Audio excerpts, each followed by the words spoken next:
The wind over Eos 9 always carried a strange scent, ozone laced with blooming treelace and burning ion fuel. Commander Lyra Voss stood on the central promenade of Haven Sector, her eyes scanning the distant outline of the orbital elevator piercing the soft pink sky. It was the kind of day she'd once promised her daughter they'd spend hiking the Crystal Cliffs. Instead, she was locked in her command briefing, still dressed in regulation armor, fingers curled around a data pad she barely read. Her partner, Kale, laughed softly behind her, tucking a strand of hair behind her ear. "You're the only person I know who glares at the sky like it owes you an apology." Lyra allowed herself a smirk. The sky knows what it did. From within the colony's sleek domes, children's voices echoed, and transport shuttles glided overhead in silent arcs. Civilization here was young, only 12 years since terraforming, and it still had the glitter of hope about it. Lyra had believed in that hope once. It had driven her to leave Earth, to raise her daughter somewhere the old wars hadn't touched. She hadn't expected the silence from the far quadrant to break. "Commander," a voice crackled through her earpiece. "This is Relay 4. We've lost telemetry on Beacon Grid 7. It's just gone." Lyra stiffened. "Just gone." Her eyes narrowed. "Confirm that. Reroute the scan through the high-gain array. Maybe it's a power." The rest of the message dissolved into static. A low rumble trembled through the ground, so faint at first it could have been imagined. But then came another, deeper, closer. Kale's smile faded. That wasn't tectonic. The sky to the north shimmered. A ripple like heat haze, then a surge of darkness blotting out the afternoon light. It was as if the air itself had been torn open. The first shape broke through, massive, angular, moving against physics rather than with it.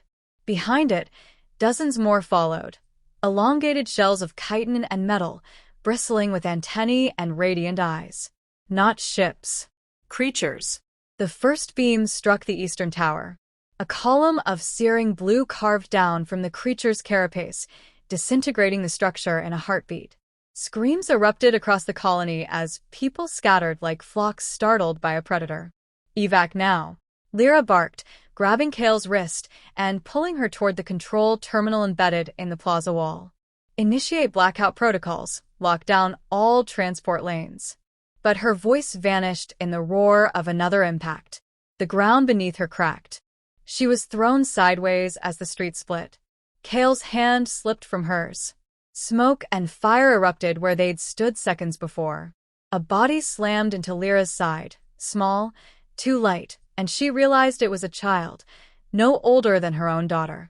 She scooped the girl up, sprinting for the emergency lift as more beams carved the colony apart. Her mind screamed for one name, Alea. She burst through the rubble of what had been their home.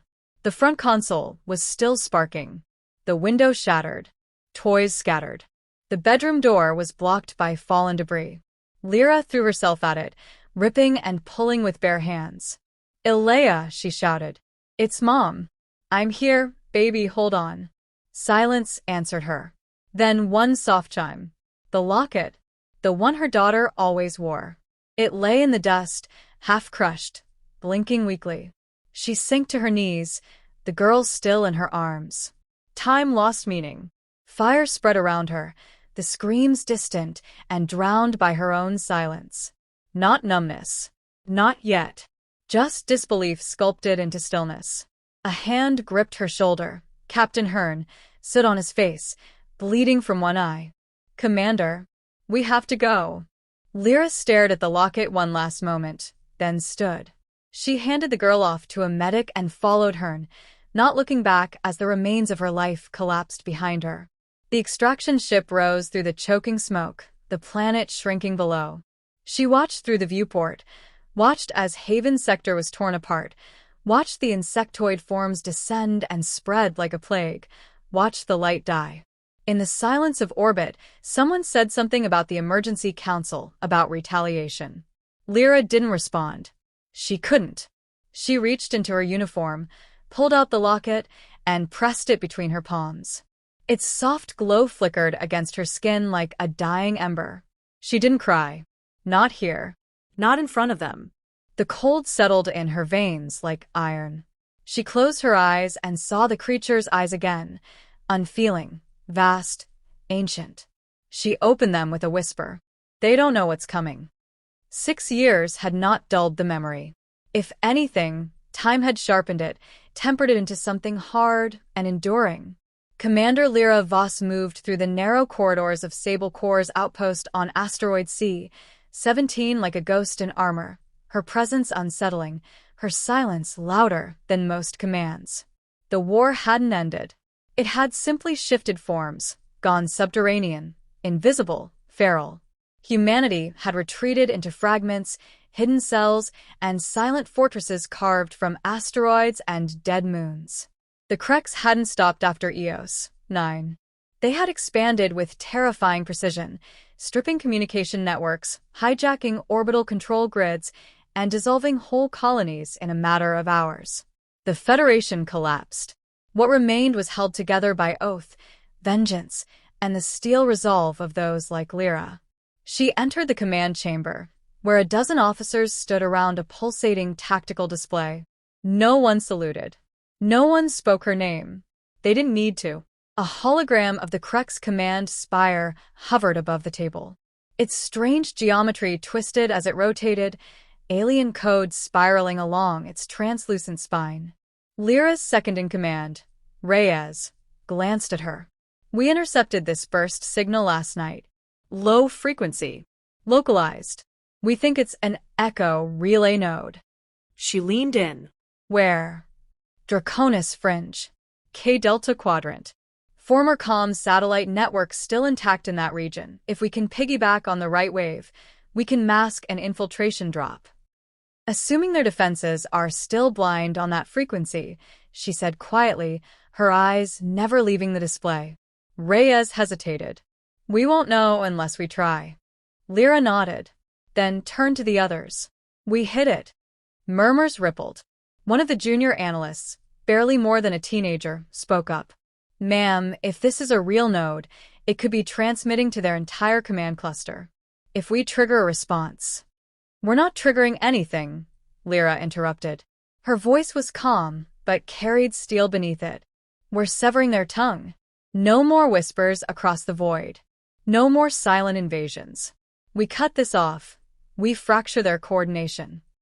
But the risk? They destroyed Eos, 9 in 12 minutes, she said. I lost my daughter in 4. Silence followed. Not out of fear, but gravity. The kind that weighed down the air like storm pressure. No one questioned her again. Later, in the privacy of the armory, she sat alone, assembling her loadout piece by piece. Each weapon snapped into place with ritual precision. Plasma filament blades, signal disruptors, nanoweave armor. All silent tools of a mission she designed in her mind 1,000 times. A voice startled her. You always suit up alone? She turned. Reyes stood there, holding a data cube. His expression was softer than usual. Most team leads do a final check-in. You disappear. I don't lead teams, she replied. I lead outcomes. He didn't argue. Just placed the cube on the bench beside her. Surveillance logs. Last 30 days of Krex drone behavior. Something's changed. She tapped it, scanning. The data displayed irregular swarming patterns, dissonant from their previous synchronized operations. She frowned. Fragmentation. Maybe. Or evolution. But if you're right, if the comm node is their stabilizer, taking it out might not just cripple them. It might collapse them. Lyra paused. For the first time in years, something unfamiliar stirred beneath the weight she carried. Hope. She didn't say it. Didn't dare speak it aloud. Instead, she stood and strapped the final plate to her shoulder. Then we hit them harder than they've ever been hit. As the team gathered in the drop chamber, she faced them. A mix of hardened veterans and quiet-eyed recruits. Each wore the black sigil of Sable Corps, a dying star wrapped in circuitry. Each had lost something. She spoke with restraint, not theater. They think we are fractured. Weak. Broken. But they misunderstand humanity. They see chaos where there is resilience. They see emotion as weakness. But we fight not because we are angry. We fight because we remember. We fight because we feel. Her eyes scanned the room. Some of you are here because you have nothing left. Others because you've chosen not to let this war define the end of our species. Either way, you stand here now. And what we do tomorrow will echo across every colony they ever scorched. She let the silence rest on that. Suit up. Drops in 5. As she turned to leave, Reyes stepped beside her. You really think this is the turning point?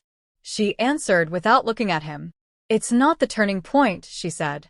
It's the reckoning. The chamber lights dimmed to red alert.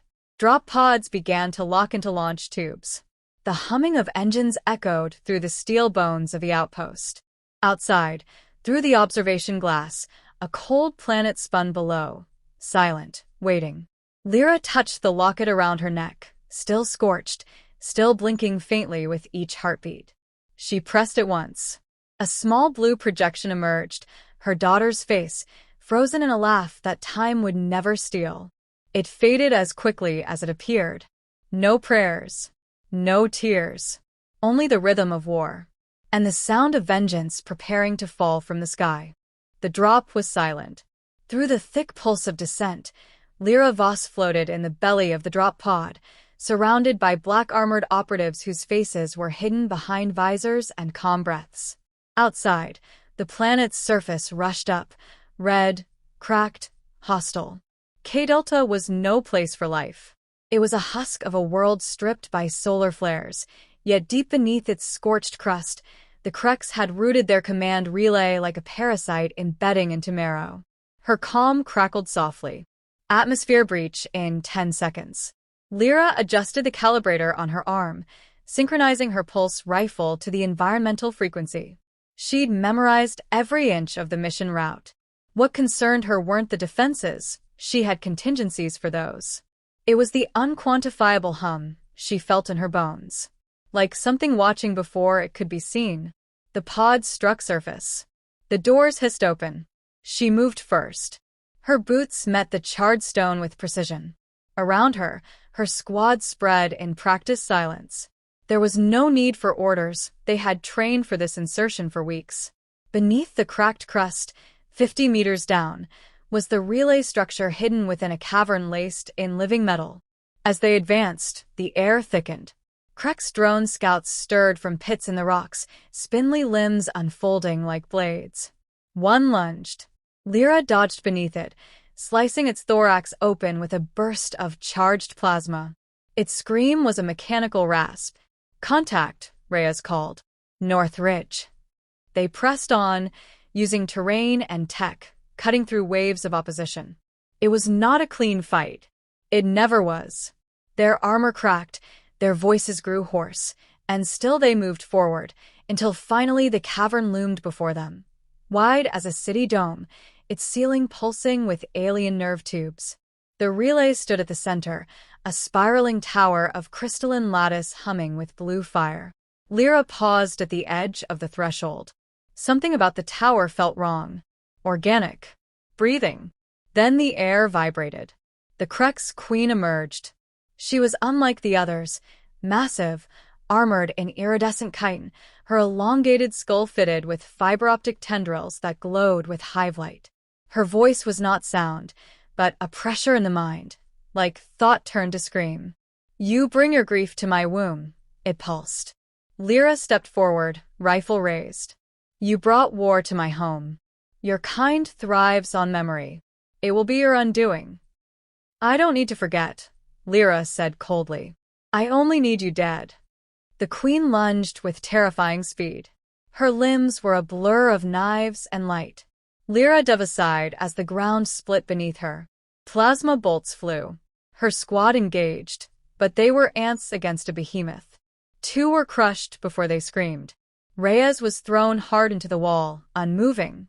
Lyra sprinted up a fallen conduit, launched herself through the air, and landed square on the queen's back.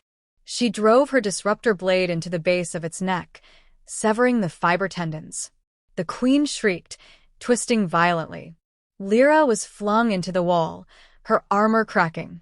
Bleeding and dazed, She dragged herself up, her breathing shallow. The queen staggered. Lyra reached into her belt, pulling a final device, a pulse grenade tuned to the relay's resonance. It was untested, experimental, unstable, just like her. She activated it, sprinted beneath the queen, and jammed it deep into the base of the relay. The structure howled. The queen turned too late. Lyra rolled behind a pillar as the grenade detonated. The entire cavern erupted in soundless fury. Shockwaves cracked the crystalline lattice. The queen convulsed, light pouring from her eyes as her link to the hive mind disintegrated. The relay collapsed in a cascade of energy, its connection severed like a brainstem sliced from the spine. And then silence. No movement. No swarm. The ambient hum gone. Dead. Lyra stood in the wreckage, covered in dust and blood, heart hammering against a cracked chest plate. She walked slowly toward Rhea's body, knelt beside him. His eyes opened. "You win," he rasped. She nodded once. "Good," he whispered. "About time." She helped him sit, and together they looked out over the ruin. The queen lay still, her body dissolving into black ash. Lyra could feel it. Across the stars, across colonies, the link had snapped. The Krex were blind now. Vulnerable. Command's voice finally broke through the static. "Commander Voss, we're receiving signal echoes. The relay's down. Repeat, the relay is down. Earth Front is launching the counteroffensive." She didn't answer. She sat against the wall, holding the locket. It blinked with a steadier rhythm now. Reyes looked at her. "What now?" Lyra stared into the cavern's dying light. "Now we build." He coughed a laugh. "You mean peace?" "No," she said quietly. "We build a world they can't burn again." Outside, dust storms began to rise, erasing the wreckage with time and wind. But in the quiet of that broken chamber, something had changed. Not just the tide of war. Something inside her had finally stopped burning.